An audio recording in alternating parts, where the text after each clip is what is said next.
Hey guys, Reyfar here, and today I'm going to talk about Handcuffs and Lace by Rechan, which is actually not an ebook this time. um, I picked this up, I picked it up when I was in Fairy Fiesta back in 2017. I checked on the poster what year I went to Fairy Fiesta. I'm so bad with years. But yeah, I picked it up, and it's the first time I met Rechan. He's a pretty cool guy. And so like I've been meaning to read it. It's bugged me a bit on and off. Like, have you read it yet? And I'm like, oh yeah, I'll get around to it. And then before I read Robert Baird's Bodies in Motion, I was thinking about it, and I'm like, okay, I gotta read it now. And I do like, just in general, like, I do like it. It's a good story. It's just I think a lot of my opinion is coloured a bit, just coming off with reading a lot of straight erotica back to back, genuinely, because it's just like, I mean, I wouldn't say I'm a bit tired of it, but I'm a little bit tired of it. But yeah, so anyway, let's go into it a bit. So Handcuffs and Lace is a pretty simple premise, which is actually kind of cool. So V, I can't even, Vijaya, I can't even remember her full name, but she's a coyote, and she's more corrections officer that's working in this small town police department. She's doing the night shift to live like the local station lockup. And this skunk gets pulled in, and he's in on like a minor what's the word? Dismena, that's it. Minor dismena for picking up a prostitute. And she, there's some, I'm not sure how to put this in the politest way, but they gain an attraction to each other, and they start, I guess, forming a relationship in this chance meeting, if you call it. I know it is a chance meeting, and it is cool. Even though it is a bit hokey. Let's cut that out. So going a bit more into it, I do.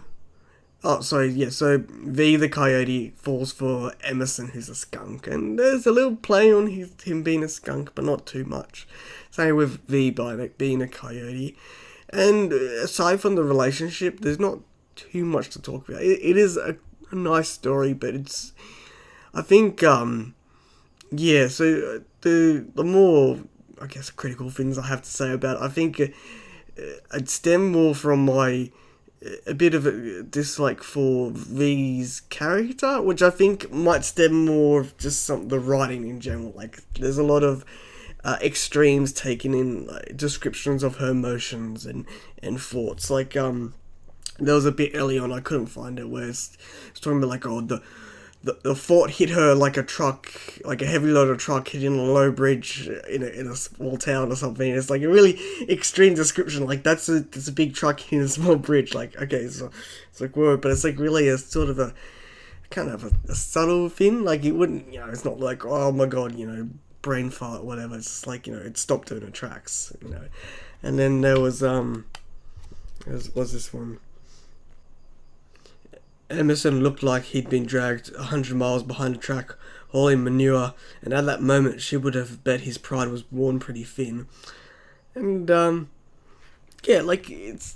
an extreme descriptor, and it's a very strong visual image for someone that's just a bit hurt.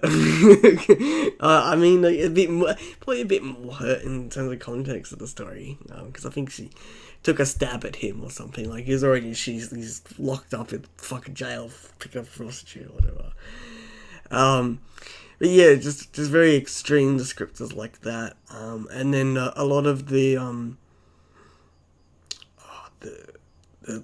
strong character moments with V during the sex scenes, where something happens or she's thrown off by something that Emerson says, and it's like, it's a bit, it's a little bit too much, and it's just like, whoa, calm down. And so it's like, it's interesting, because I know as a writer that later on, because this is Pretty sure this is the first long-form story that Rechan wrote. Not the first thing, because he was published in heap before this, 5 and 6, I think it was, off the top of my head. And then, yeah, so he went on to obviously edit a couple of anthologies like Will of the Alpha, I think he did Taboo, and he also has his short story anthology, Intimate Little Secrets, which actually has a lot better improvements in terms of his character work. And I think that's generally how I want to look at it, is it's this interesting piece in between that, where he works with the subtleties, where, you know, you don't really need to go in depth or vividly explain how a character's feeling. You can kind of get that within the text, or just, you know, having a strong character where you relate with them, where you connect with them, and you go, okay, I know how they're feeling. I don't need to know that they're, you know, a truck is hitting a bridge or something like that. Yeah, no, it is enjoyable despite my grievances there. Like, the sex is pretty hot. I quite like the setting. It's a small country town. A lot of the extra characters in it, like especially in terms of meeting V's parents and brother, seems a little bit hokey and kind of just there towards the end, especially like the whole church thing. I'm like, that was one thing that was just a bit. I'm not sure how to take it. Like, it's something I want to obviously talk to people that are more religious than I am, in terms of like how sacred going to church is, because it's something that's a bit of a foreign concept to me, and I think it takes that concept a bit too extremely. But, you know, while I get these character motivations to not wanting to miss church, it's just that I feel like she overacts a bit.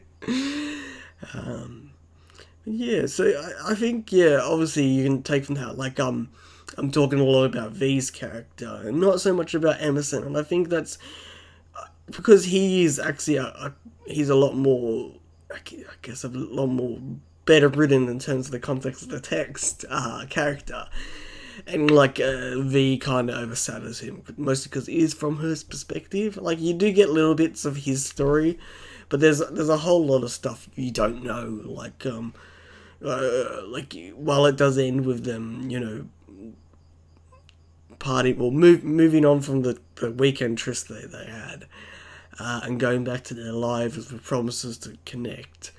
You don't know where he's going back to or what he's going back to. You know what he left, sort of, but not so much from there. You know what V's going back to, and that'd be interesting something to see, obviously, in later works, which I have seen him do. But yeah, just little things like that, which, you know, while I did leave the story with a smile.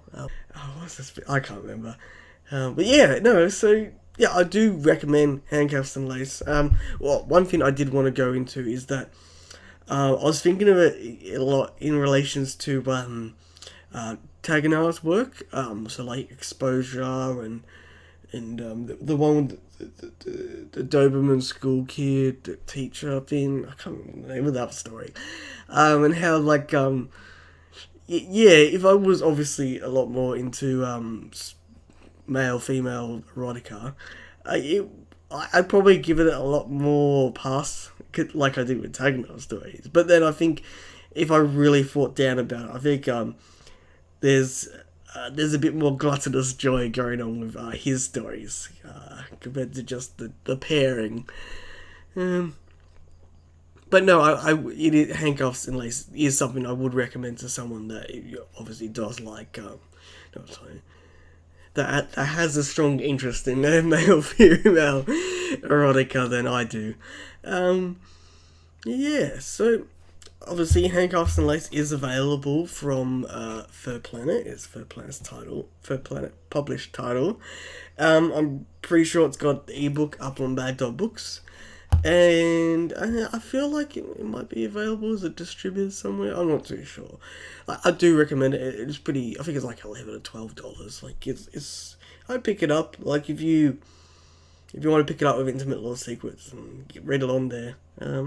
Yeah. So I've been Reyfar, and I'll catch you later.